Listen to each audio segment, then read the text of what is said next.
Vaïd retrouve Amis, nous nous sommes tant ennemés, et dans le rôle du commandant Cousteau avec un bonnet rouge revenu de Port-Blanc. Voici Coco Suodo, minute de silence en la mémoire de la maman d'Éric Cubillier qui est décédée cette semaine. Et c'est vrai d'ailleurs, Jérôme, que ça a soudé le groupe au moment où on a vu Yepes qui est absent. Complètement, bien sûr.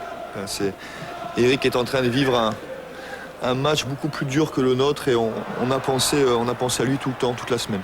En tout cas, la première occasion de cette partie, alors que c'est Grondin qui arrête et Paoletta qui reprend derrière. La première occasion, elle est de Boskovic. Les Parisiens qui sont arrivés avec 8 joueurs à vocation défensive sont quand même en ce début de partie à l'attaque, avec un ballon qui va arriver cette fois côté droit. Fiorez et bon arrêt de Grondin. C'était un début de match assez correct du PSG. Oui, on a essayé de jouer, et puis c'est vrai que le gardien nantais a fait quelques arrêts en première mi-temps pour préserver le 0-0.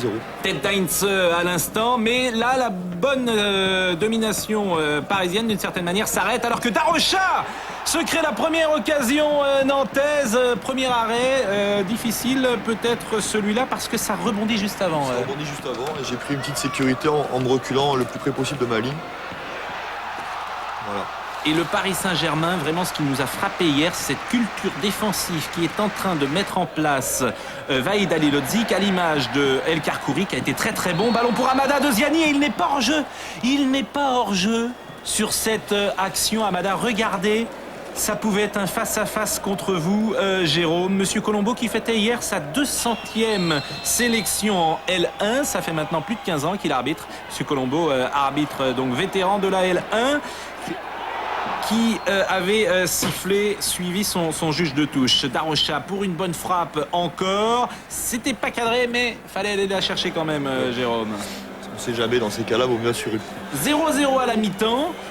Ça a été, disons, domination nantaise à 60%, alors que Moldovan va bientôt réintégrer cette équipe de Nantes. Mais en revanche, cette deuxième période, vous êtes vraiment en difficulté avec Pujol, qui n'appuie sans doute pas assez sa frappe. Mais il y a, vous, sur la trajectoire, le centre était de Faé. C'est vrai que s'il la croise un peu plus, je suis battu. J'ai eu la chance qu'il la mette sur moi. Coup franc de Dehu, Mbami, Fiorez qui passe devant et qui va enchaîner. Quel but de Fiorez! 4e but de la saison, 4e passe décisive dans ses statistiques. Fiorez qui est donc sur 1 but sur 2 du PSG depuis le début de la saison. Mais quelle combinaison! Dehu, Mbami et Fiorez, allez, qui passe devant Gilet et qui enchaîne. But extraordinaire, vraiment. Je crois que c'est Mendy qui la remet sur le côté droit là-bas, il me semble. J'ai dit Mbami, oui, et c'est effectivement Mendy. Au moment où le corner nantais est tiré par Ziani, Gilet qui est aux avant-postes, mais cette fois-ci c'est une domination nantaise pendant toute la dernière demi-heure. Le but avait été marqué par Fiorez à la 62e minute. Delomo, arrière central, est devant. Gilet, arrière central, est encore devant. Et là ça devient très très chaud. Et là c'est fort à l'amour. C'est fort à l'amour, comme vous dites.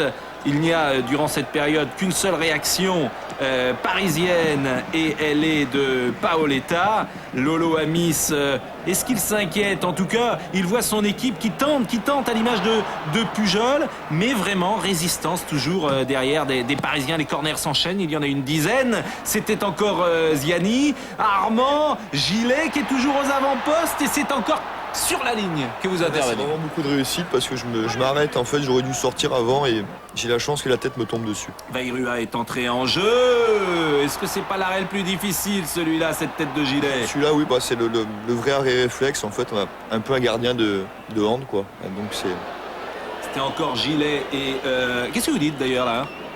Parce qu'il me parle de l'action d'avant et il me dit bien joué, et moi je dis pas tant que ça, parce que j'aurais dû sortir avant. D'accord.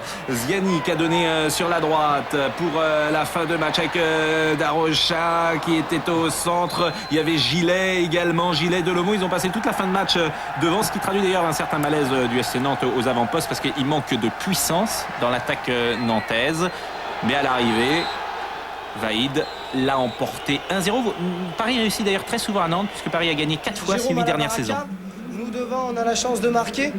C'est qu'avec un état d'esprit comme on l'a montré ce soir, et comme on a fait notre série de 6 matchs, 5 victoires et 1 match nul, qu'on arrivera à faire quelque chose dans ce championnat.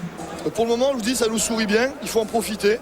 Et puis, bon, c'est pas mon habitude, mais je vais faire un petit bisou à toute ma famille qui est à Paris, qui regarde le match, qui sont montés de Perpignan. Bisous à vous. Vous avez vu ce soir réaction d'orgueil, une équipe qui était touchée, qui a envie de se battre, et ce soir on est récompensé pour une grande victoire parce que c'est un exploit gagné. Non.